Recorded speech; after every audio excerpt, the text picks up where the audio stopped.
Students, आज हम start करेंगे चैप्टर नंबर 4 का topic number 4.5 that is the energy. Energy हमारे पास क्या होती है, इसको स्टडी करते हैं। Basically energy is an ability to do work. अगर हम बात करें कि हम जो है वो चाह कर सकते हैं, हम अपने काम इजीली कर सकते हैं, ठीक है, हम जो है वो डिफरेंट तरह की एक्टिविटीज डेली लाइफ में परफॉर्म कर लेते हैं। तो इसकी वजह क्या है? इसकी वजह ये कि हमारी बॉडीज में एनर्जी है, इसी वजह से हम कोई भी काम कर सकते हैं। तो बेसिकली अगर जो है हम ये सोचें कि हम एक्टिविटी कर रहे हैं, हम वर्क डन कर रहे हैं, तो हमें एनर्जी जो हमें मिल रही है, तो वो एनर्जी हमें बहुत से सोर्सेस से मिलती है। लाइक हम फूड का इस्तेमाल करते हैं तो उससे हमें एनर्जी मिलती है और फिर हम कैपेबल होते हैं फॉर डूइंग वर्क। सो इसी तरह से जो एनर्जी है is an ability to do work. किसी भी काम को करने की जो सलाहियत है वो क्या कहलाती है? एनर्जी कहलाती है। इसका मतलब है अगर किसी बॉडी के पास एनर्जी होगी तो तभी वो वर्क डन कर सकते हैं। अगर किसी बॉडी के पास एनर्जी नहीं है तो बॉडी में वर्क डन नहीं हो सकता। अब अगर हम बात करें एनर्जी की, तो एनर्जी हमारे पास बेसिकली दो टाइप्स की जो है वो आ जाती है मेनली, जो कि मैकेनिकल एनर्जी में आती है। और मैकेनिकल एनर्जी जो है वो दो ब्रांचेस के अंदर जो है वो डिवाइड हुई है। Number 1 is kinetic energy and the second one is potential energy. Basically sum of kinetic energy and potential energy is known as a mechanical energy. और मैकेनिकल एनर्जी जो है वो टाइप है एक एनर्जी की। अगर हम बात करें कि काइनेटिक एनर्जी जो है वो क्या होती है, तो basically kinetic energy is due to motion in a body. यानी अगर कोई चीज़ जो है वो मूव कर रही है तो मूव करने की वजह से उसके पास जो एनर्जी होगी वो उस बॉडी की काइनेटिक एनर्जी कहलाती है। अब आपको पता है कि एक जो है, आप एग्जांपल ले लें कि एक आपके पास जो है ये कार है, ये कार यहाँ से यहाँ मूव करके जो है वो चली गई है। इट मीन्स कि इसके पास यहाँ पर मूव करने की वजह से कोई ना कोई एनर्जी है और इस एनर्जी को हम काइनेटिक एनर्जी का नाम देते हैं। अब अगर इस बॉडी के पास यहाँ पे एनर्जी है तो इसी वजह से इसने यहाँ से यहाँ डिस्प्लेसमेंट कवर की, यानी इसने मूवमेंट किया है। तो एनर्जी जो है बेसिकली वो बॉडी में वर्क को प्रोड्यूस करवाती है।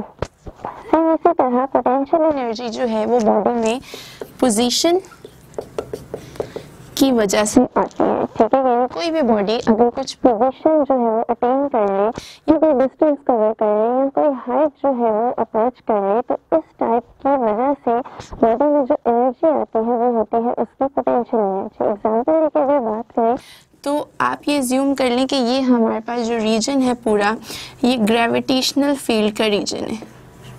ग्रेविटेशनल फील्ड का रीजन है, यानी ये वो रीजन है जिसमें अर्थ अपनी ग्रेविटी की फोर्स जो है वो अप्लाई कर सकती है। आप सपोज करें कि ये अर्थ की सरफेस है, ठीक है, सरफेस है ये हमारे पास अर्थ की। इस सरफेस पे खड़े होकर हम जो है वो अगर एक बॉल को ऊपर फेंकते हैं, ठीक है, एक हाइट तक पहुंचाते हैं, तो इसका मतलब है कि बॉल ने कुछ पोजीशन अटेन की है इस ग्रेविटेशनल फील्ड के अंदर, या इसका दूसरा मतलब ये है कि हमारे बॉल ने कुछ हाइट अटेन की है इन दिस ग्रेविटेशनल फील्ड। तो ड्यू टू सम हाइट और due to some position body के पास जो है वो पोटेंशियल एनर्जी आ जाती है। तो यहाँ पे हम बात कर रहे हैं कि ये तमाम प्रोसेस ग्रेविटेशनल फील्ड में हो रहे हैं, तो इस वजह से यहाँ जो पोटेंशियल एनर्जी होगी वो ग्रेविटेशनल पोटेंशियल एनर्जी कहलाएगी। सेम इसी तरह जो है वो अगर हम एक और एग्जांपल कंसिडर करना चाहेंगे, एक स्प्रिंग है। ये स्प्रिंग जो है यहाँ पे बिल्कुल फ्री स्टेट में है, यानी यहाँ पे ये कंस्ट्रेंट स्टेट में नहीं है, बिल्कुल फ्री है, ना हमने इसे कंप्रेस किया हुआ है और ना ही हमने इसे स्ट्रेच किया हुआ है।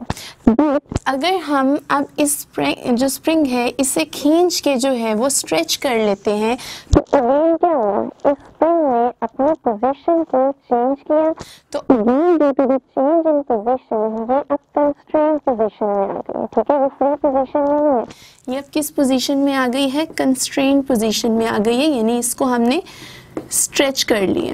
तो अब इस बॉडी के पास भी एक एनर्जी होगी और वो एनर्जी कौन सी होगी, वो इसकी पोटेंशियल एनर्जी होगी। ड्यू टू इसकी नेचर का ये जो स्प्रिंग है वो इलास्टिक नेचर का होता है, तो इसमें जो एनर्जी स्टोर होगी वो हमारे पास इलास्टिक पोटेंशियल एनर्जी कहलाएगी। इसके अलावा अगर हम बात करें कि काइनेटिक एनर्जी जो हम लेते हैं बॉडी से, उसको हम रिप्रेजेंट करते हैं सिंपली इस चीज से, और ये 1/2 mv स्क्वायर के इक्विवेलेंट आ जाती है। सेम इसी तरह जो पोटेंशियल एनर्जी होती है, पोटेंशियल एनर्जी की रिप्रेजेंटेशन कुछ इस तरह से करवाई जाती है कि energy is an ability to do work, तो हम कह सकते हैं कि potential energy is equivalent to work done. जब भी कोई बॉडी हाइट अटेन करती है इन डूइंग सम वर्क, तो उसके लिए हम फॉर्मूला ऑलरेडी पीछे पढ़ चुके हैं mgh, तो लिहाजा potential energy is also given as mgh।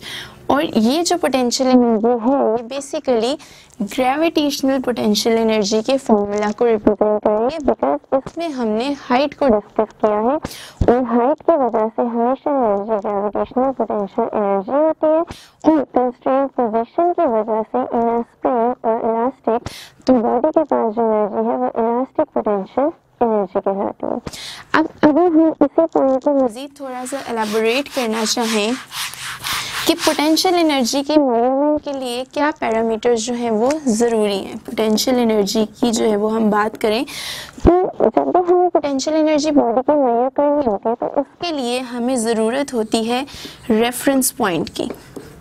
Reference point एक ऐसा पॉइंट है हम लेंगे जहाँ पे बॉडी की पोटेंशियल एनर्जी 0 होनी चाहिए, और इस रेफरेंस पॉइंट के रिस्पेक्ट से हम बॉडी की फिर potential energy to some height और पोजीशन जो है वो मेजर करते हैं। अब सपोज करते हैं हम यही बात कि अर्थ की जो सरफेस है वहाँ पे पोटेंशियल एनर्जी 0 होती है, और जैसे जैसे बॉडी हाइट अटेन करती है उसकी पोटेंशियल एनर्जी इंक्रीज होना शुरू हो जाती है। तो यहाँ पे बॉडी के पास पोटेंशियल एनर्जी होगी, लेकिन अगर हम इस बॉल को मजीद ऊपर थ्रो करवा देते हैं तो यहाँ पे भी जो पोटेंशियल एनर्जी होगी, अब ये कह लें कि इस पॉइंट पे पोटेंशियल एनर्जी 1 से शो करा दी और यहाँ पे पोटेंशियल एनर्जी 2 से शो करा दी, तो जो पोटेंशियल एनर्जी आपकी पॉइंट 2 पे होगी वो हमेशा ज़्यादा होती है as compare to potential energy जो कि पॉइंट 1 के ऊपर है। इसका मतलब क्या है कि जितना ज़्यादा बॉडी हाइट कवर करेगी पोटेंशियल एनर्जी उसकी उतनी ही इंक्रीज होना शुरू हो जाएगी, लेकिन ये कंडीशन वेरीफाई होती है सिर्फ ग्रेविटेशनल फील्ड के रीजन में, और हम इसकी मेजरमेंट करते हैं इस तरह से कि जो हमारी अर्थ की सरफेस है वहाँ पे पोटेंशियल एनर्जी हमेशा 0 होती है। या इसके अलावा एक और रेफरेंस पॉइंट लिया जाता है जो कि स्पेस में हो सकते हैं। एक हमने लिया कहाँ पे, अर्थ में, अर्थ की सरफेस को, अर्थ की सरफेस के ऊपर भी पोटेंशियल एनर्जी 0 होती है, और स्पेस में किसी इनफाइनाइट पॉइंट पे जो कि बहुत ज़्यादा यहाँ से आप कह लें कि बहुत ये दूर का पॉइंट है, तो इसकी रिस्पेक्ट से भी हम कहेंगे कि स्पेस में तो इनफाइनाइट पॉइंट हम ले लेते हैं और वहाँ पे भी जो आपकी पोटेंशियल एनर्जी है वो 0 होती है। तो ये था टॉपिक एनर्जी।